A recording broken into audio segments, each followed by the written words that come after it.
let me show you how you can delete objects or part of objects in Blender. So if you are in the default object mode, you will be able to select the whole object easily just by clicking on it. Then we can right click and choose to delete. Object is gone. You can also simply select your object and press X on your keyboard. They will ask you to confirm, delete, and the whole object is gone. What if you want to just delete part of the object? In that case, switch from object mode to edit mode, and now we'll be able to select the face. So I can select only the top part of the object.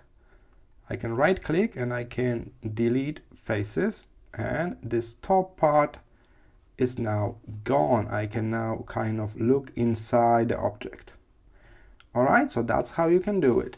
For the whole object, stay in the object mode.